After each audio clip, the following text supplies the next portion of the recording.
2026 சட்டமன்ற தேர்தலில் அறிவாலயத்தில் விருப்ப மனு கொடுக்க வந்திருக்கேன். ராமநாதபுரம் மாவட்டத்தை சேர்ந்த தொகுதியில் நான் நிக்கலான்ட்டு விருப்ப மனு கொடுத்திருக்கேன்.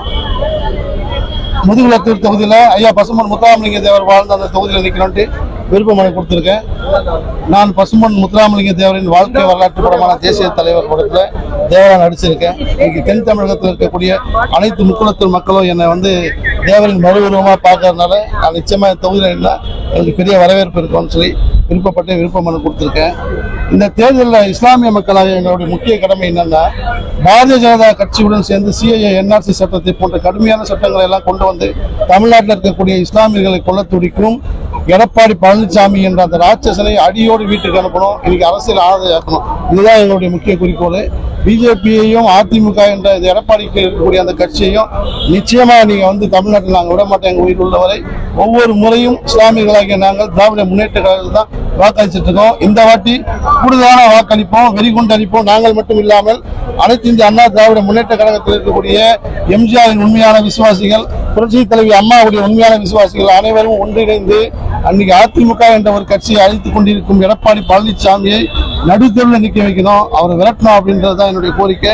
இந்த தேர்தல் நிச்சயமா நடக்கும். எனக்கு இந்த முறை வாய்ப்பளித்தால், இளைஞர்களுக்கு வாய்ப்பளிப்புன்னு சொல்லியிருக்கார் தலைவர், இந்த முறை வாய்ப்பளித்தால் தங்க தலைவரின் காலில் என்னுடைய வெற்றியை சமர்ப்பணம் செய்வேன். நன்றி, வணக்கம், அஸ்ஸலாமு அலைக்கும்.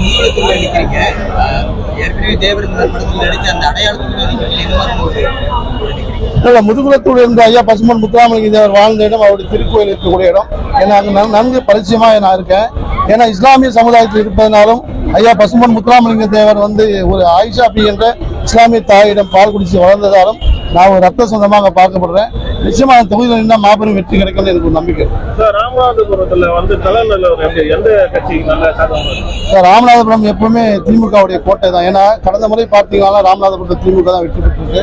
இந்த வாட்டி அதிகப்படியான தொகுதிகளை ராமநாதபுரம், மதுரை மற்ற தென் மாநிலங்கள் இருக்கக்கூடிய அனைத்து தொகுதிகளும் நிச்சயமா வெற்றி பெறும். ஏன் வெற்றி பெறும்னா, இன்னைக்கு ஓபிஎஸ் இணைஞ்சது மிகப்பெரிய பலமா இருக்கு.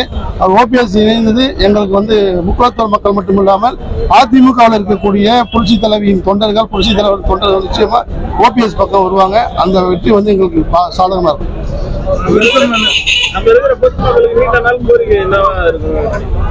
மக்களுடைய கோரிக்கை ஒன்றும் கிடையாது. இன்னைக்கு பாத்தீங்கன்னா பசும்பொன் முத்துராமலிங்க தேவரனுடைய அரசியல் தலைவர் சுபாஷ் சந்திர போஸ் என்ற பேர்ல இன்னைக்கு சாலை திறந்து வச்சிருக்காங்க, மேம்பாலத்தை ஐயா திறந்து வச்சிருக்காங்க. இதெல்லாம் ஒரு மிகப்பெரிய பிளஸ் தான் எங்களுக்கு. பசும்பொன் முத்துராமலிங்க தேவருடைய பேரை ஏர்போர்ட்டுக்கு சுட்டணும் சொல்லியிருக்காங்க. இந்த ஆட்சியில நிச்சயமா முதலமைச்சர் சுட்டுவாருன்னு நான் நினைக்கிறேன். விருப்பம் ராமநாதபுரம் மட்டும்தான் சொல்லிருக்கீங்களா இல்ல வேற தொகுதிகள்? இல்ல, ராமநாதபுரம் மாவட்டம் மட்டும் தான் சொல்லியிருக்கேன். முதுகுளத்தூர் மட்டும் தான் கட்டியிருக்கேன். ஒரே ஒரு சாய்ஸ் தான். அது ஒரு சாய்ஸ் எனக்கு வாய்ப்பு கொடுத்தா நிச்சயமா இப்ப வெற்றி பெறுவேன். நன்றி, தேங்க்யூ.